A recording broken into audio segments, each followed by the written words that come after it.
In this video, we review and react to One Piece Manga Chapter 1002. So, let's get right to it.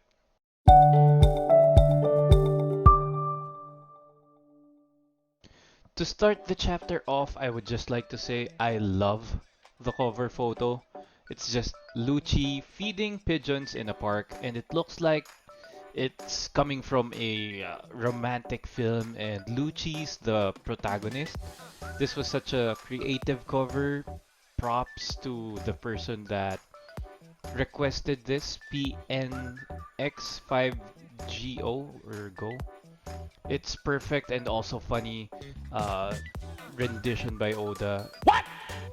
Hattori is crying because he got pushed to the side by all of the hungry pigeons that were feeding inside of Lucci's hat. But anyway, let's go straight into the chapter. Now, as expected, the chapter is quite serious because Oda continued the fight between the Yonko and the New Generation, which is the title of the chapter. We start off strong because we see Kaido attack the group with what seems like the technique he used to slash off Kiku's arm. Bruh. And everybody just shrugs it off like it was nothing. So this is totally different from what happened to the Scabbards, and I hope that this chapter raises the respect of both of the community or the fandom for both Kid and Killer. Because I know I'm starting to think highly of them both just because of this scene. Because I was starting to think that both of them were around the Scabbard level or maybe even Tobiropo level, to be quite frank. But it looks like they're at least above that, maybe around Drake's level or actual Scabbard level. And we'll see further down the chapter, I guess. Anyway, Zoro is the most badass in this page, and in my opinion that says a lot. Because we see that Kid was the only one taking the hits, right? Even if you say these weren't direct hits, his powers enabled him to do that. So I feel like this is quite remarkable to say the least. Now, Luffy quickly steals the show by punching Kaido head on. And I wonder how agile Kaido is because it feels like he's fast when he's attacking, but he keeps taking all of these punches. It's fantastic and weird at the same time. I can't even begin to explain it. I feel quite excited though because we see another technique from Luffy. Yes, it's a new one, but it's Gear 4's version of the rifle. But still, it was strong enough to send Kaido flying back in his dragon form. And I can't wait to see what they would do in the anime. Because I saw the anime version of the Luffy and Kaido fight in one of the villages in Wano. And that was prolonged by the animators and it had Kaido taking a lot of damage. The fight scene was awesome and I'm sure that Oda had to have signed off on that. So I'm super hyped up to see this fight animated and I hope it gets the justice that it deserves. Now, on a more serious note, we see that Kid is showing teamwork right here. After Luffy hit Kaido hard, he follows up with an attack of his own.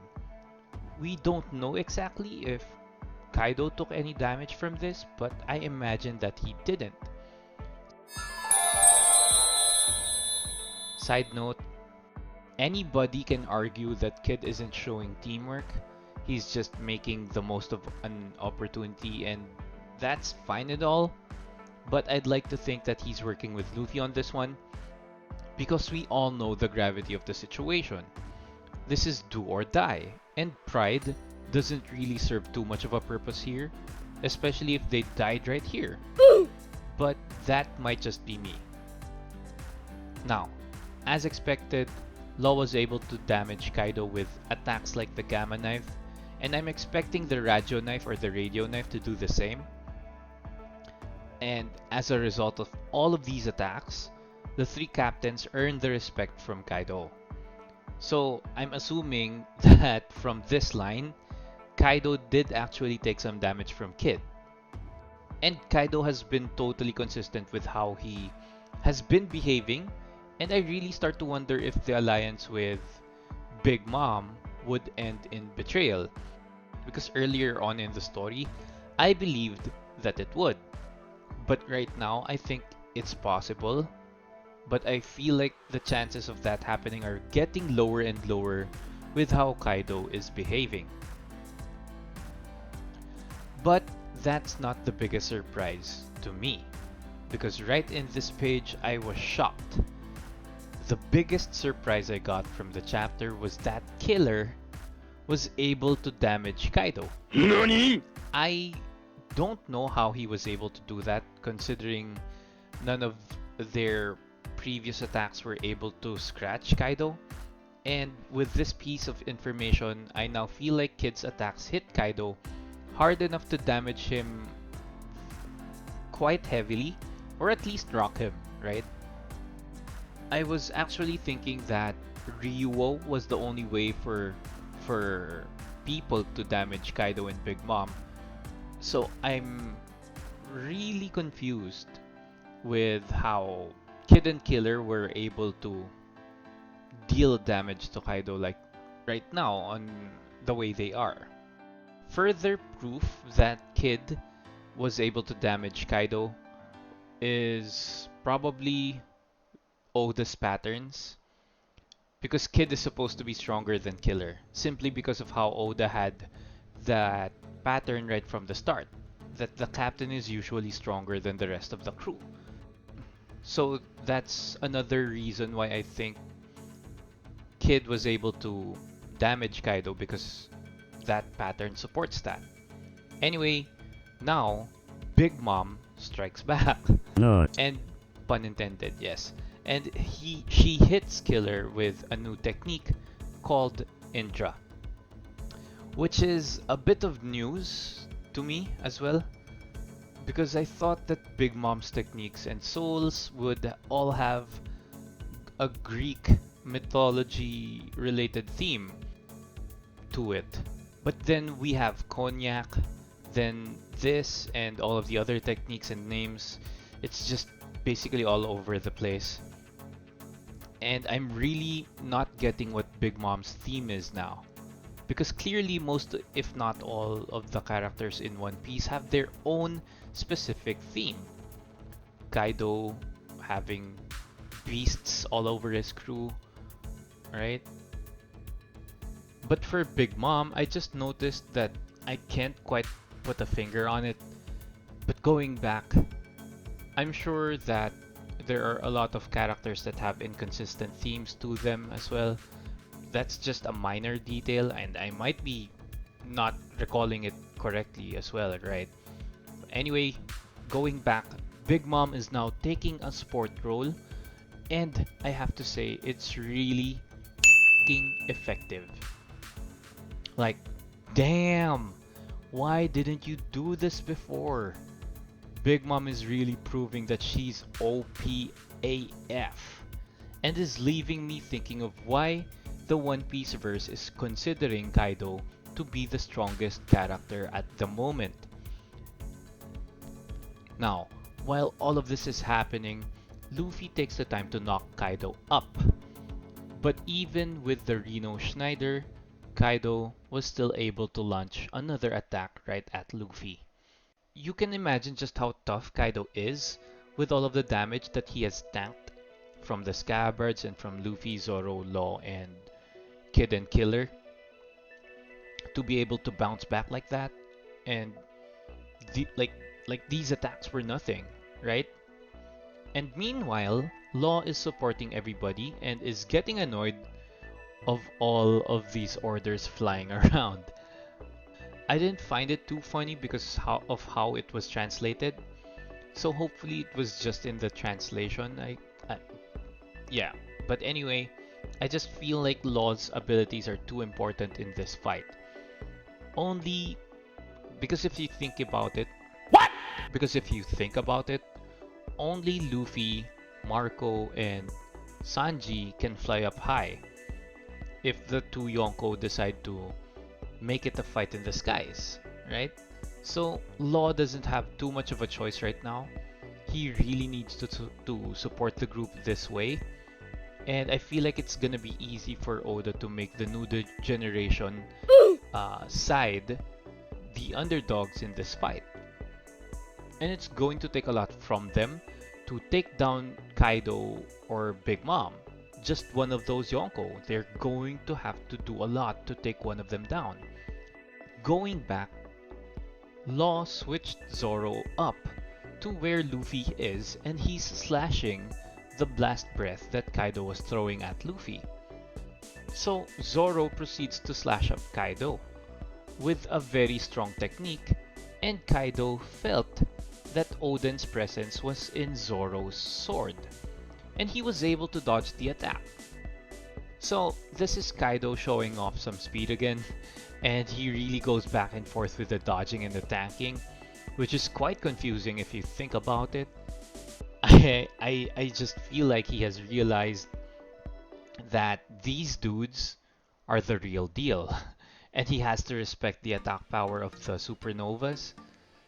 I feel like he has to dodge it or at least block the attacks that are coming at him, or else he's gonna take significant damage moving forward. So I am expecting Kaido to do that all the time now. He has to be aware that these can do damage and he can get caught up in a bad spot if he takes the supernovas too lightly, right? Another cause of concern is Zoro's fatigue.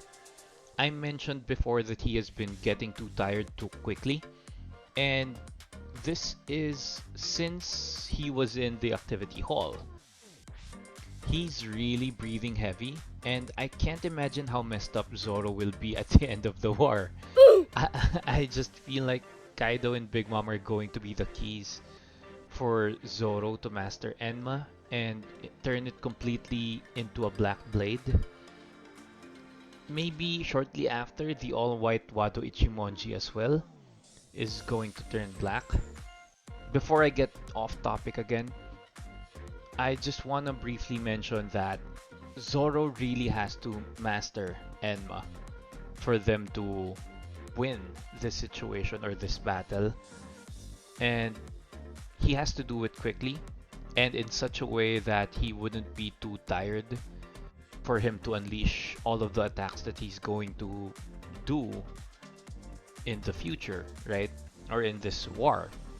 Because if not, they're probably gonna lose, and obviously since they're the protagonist in the story, they're not gonna lose like that, right? So I am assuming that Zoro will master Enma within this war, and he would be able to take down Kaido. So then Zoro gets nailed by Big Mom. No. After I said that, I realized that it sounds dirty, but it's basically NL all over again. Big Mom clearly isn't the smartest, as she gets shocked that her lightning doesn't work against Luffy. So Kaido also gets confused because his blast breath didn't seem to work on Luffy as well. But Luffy says it was guts that made him fight through Kaido's attack, as he proceeds to knock Kaido senseless with a Kong Gatling gun. Quite frankly, I don't understand the difference between the Kong Oregon and the Kong Gatling. Yes, the animation and how it's being drawn, but the effect should be the same, right? It's just a multitude of attacks. I just don't know. But the chapter ends with Kaido taking all of the damage, literally, and Big Mom just watching and swatting bugs with that electric fly swatter. So overall, I feel like the chapter is an 8 out of 10, maybe a 7.5 out of 10. Great fight scenes, but it raises a lot of questions, and we get the cliche cliffhanger that Oda loves to do. So that's the reason why I gave it a 7.5 out of 10. Anyway, comment down below what you think about the chapter and leave a like on the video if you loved the chapter. Subscribe to the channel and help the channel out. It's free, and I definitely will appreciate it. So, as always, stay safe. Peace!